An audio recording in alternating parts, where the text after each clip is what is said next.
Okay, so this is game one from the Adios 8th edition. I'm going against Vampire Counts. Um, it's and I have the Beastmen. Usually this is a bad matchup for me because of the raising, and my stuff is slightly overcosted, and his stuff is slightly undercosted, and he can raise it back up again. So this could be a problem. As you can see, he has a unit of Hex Race, which he vanguarded forward, and he moved him right next to my Ungor Raiders. He has a unit of Black Knights off and to the left. Over to the left of them is a Terrorgeist, which is, the Vampire Lord is in the Black Knight bus, so he's kind of tethered to that. In the middle, he has a zombie unit. Over here in my middle, I have a giant Gore unit of about 40. Next to the right, over to the right of them is an Ungor unit, and over to the left of them is my Minotaur unit. I thought my Ungor were actually too far off and to the right because the Minotaurs, that's where my general's leader bubble is. So I thought that was a bad move for me to have him there, but it worked out in the end. As you can see here, here's another look at his guys. In his turn, he raises some more zombies and adds ranks to his zombie unit in the middle there. He moves his Black Knights forward. I think he danced them forward, and he moved up his Terrorgeist just a little bit. The Terrorgeist is actually kind of tethered to the Chaos Lord and Vampire Lord, so he was never really in range to actually do anything. And I purposely did that because when my turn, I pushed my Ungor. I'm going to push my Ungor right in front of the Black Knight bus just to slow it down so the Terrorgeist can't fly closer to scream at me. But anyway, here's another look at that. So my whole thing is I want to come around the right and just kill these zombies up, get in the way, just be mischievous. And I want to get my Minotaurs into his Black Knights. And it'll be better if I can get the Minotaurs into the Black Knights and also have the Centaur hit the Black Knights on the flank. And that's what I want to do here. I move the Ungor up like this. You see that? I start shooting off in my magic phase. I start killing Black Knights with the Strength 6 Bolt Thrower spell from the Lord Beast. I think it's called Amber Spear, and a couple of other magic missiles. And so that scares him, and he starts trying to pull back a little bit. But not really pull back. He wasn't as aggressive as he was when he first started. He moved his zombies over there to the right like this to try to block my oncoming hordes over onto the right with the Razor Gore and the Centaur. The Centaur actually charged into the Hounds in my turn. They should finish them off real nicely. Because the Centaur, either I was going to hit him with throwing axes, or he was going to charge me and the Centaur were going to win anyway. Oh yeah, by the way, the Centaur rolled drunken bravado, so they were stubborn. And he moves over like this, and in his turn, he's just trying to get around the Ungor and stay out of the way. If I were him, I would have charged the Ungor and just gotten over with. But that's what happened there. All right, so what's going to happen in my turn? I'm going to charge the Razor Gore pig into that zombie unit or skeleton unit, and I hope to hold him up actually. But something better actually happens in that. I throw a couple of magic missiles that turn and do some damage to his Black Knight bus. Eventually, he's going to want to try to get his guys out of the Black Knight bus. And here's, I turn my, I finally turned the Minotaur towards the Terrorgeist and to threaten the Terrorgeist. To keep it away from him because it doesn't have enough range to actually clear me with the movement that he has because he's out of range of his general. His dogs, I ran right in front of his dogs because I want him to charge the Centaur. Throw the bait out there, you know what I mean? He actually breaks the Razor Gore in close combat. It runs through the Ungor. They make their leadership test. and he overruns 5 inches, just stopping right in front of the Ungor, which is perfect because in my turn, I plan on charging in the Ungor and holding him up in close combat long enough for the Centaur to hit the skeletons on the flank. So that's going to be a good fight there. That should swing in my favor on the right flank. And in the middle over here, the Razor Gore kills the dogs. So that frees him up to do what he has to do. In my turn, that happens. And in his turn, he charges the Razor Gore, and I flee him through, and he runs out the back of my large unit there. And that actually frees up the Minotaurs to actually charge his character now.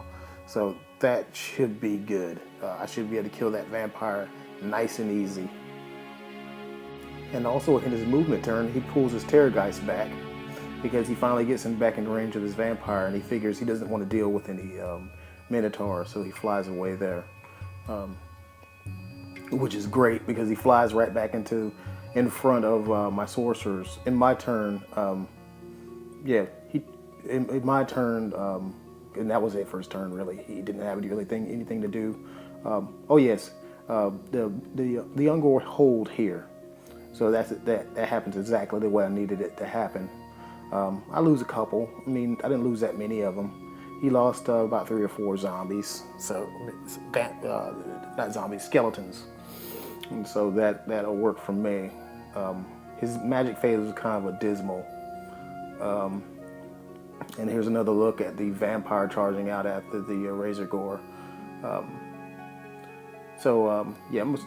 then in my turn, I charge the Centaur into the flank over here. So that should be good. I should be able to get like hatred and all this other great stuff that the Centaur get. They're stubborn, so there's no way they're going to break, and they have the Mark of Slaanesh, so they're not afraid. They don't have to roll for fear. So that's also good.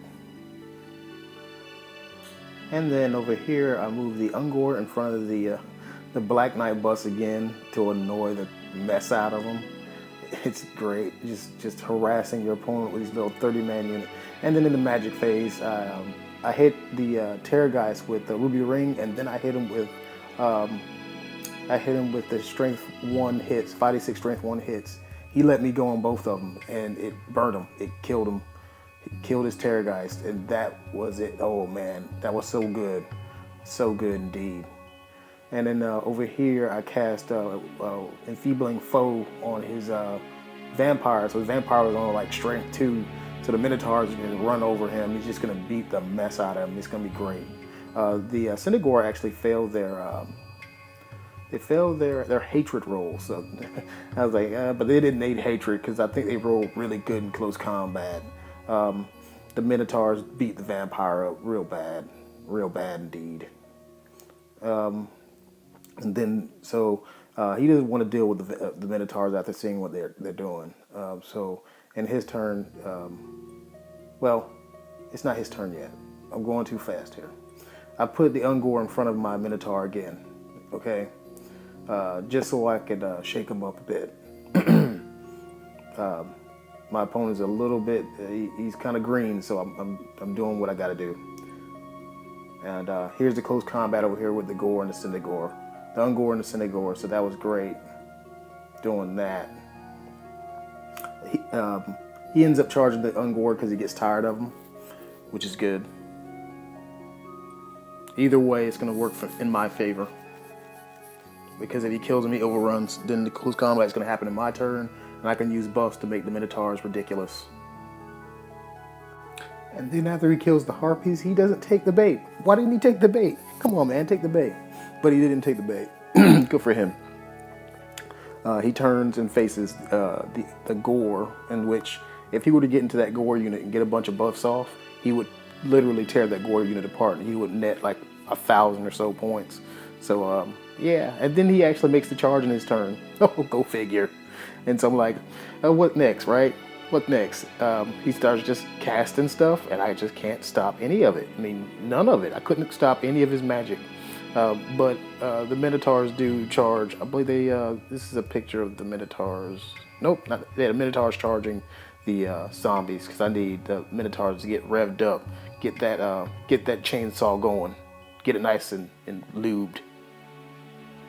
Actually, what you're saying is he charged the zombies into the Minotaurs.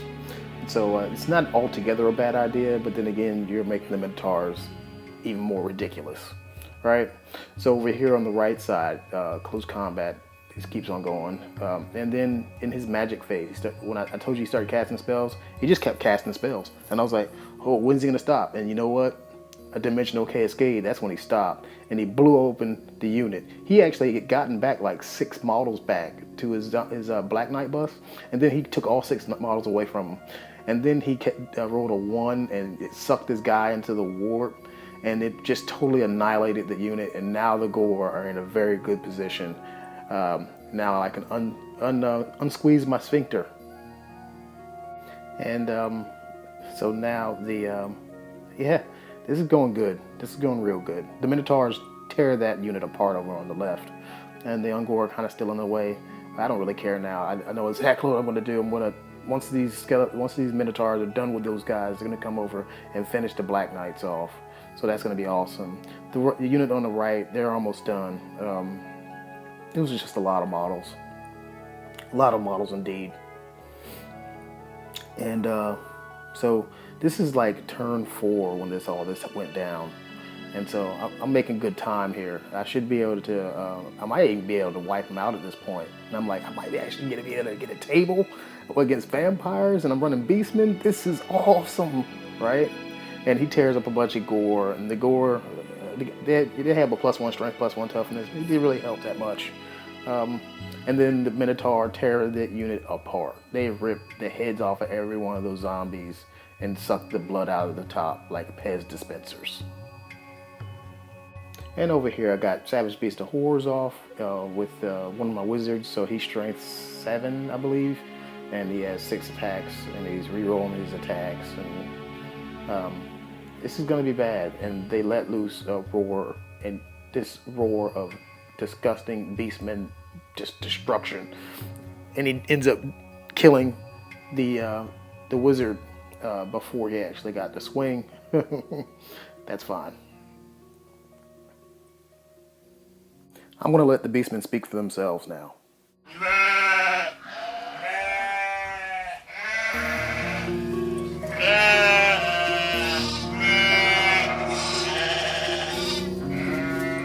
So, you guys done yet? I'm getting tired of this. All right, let me finish this battle report, okay?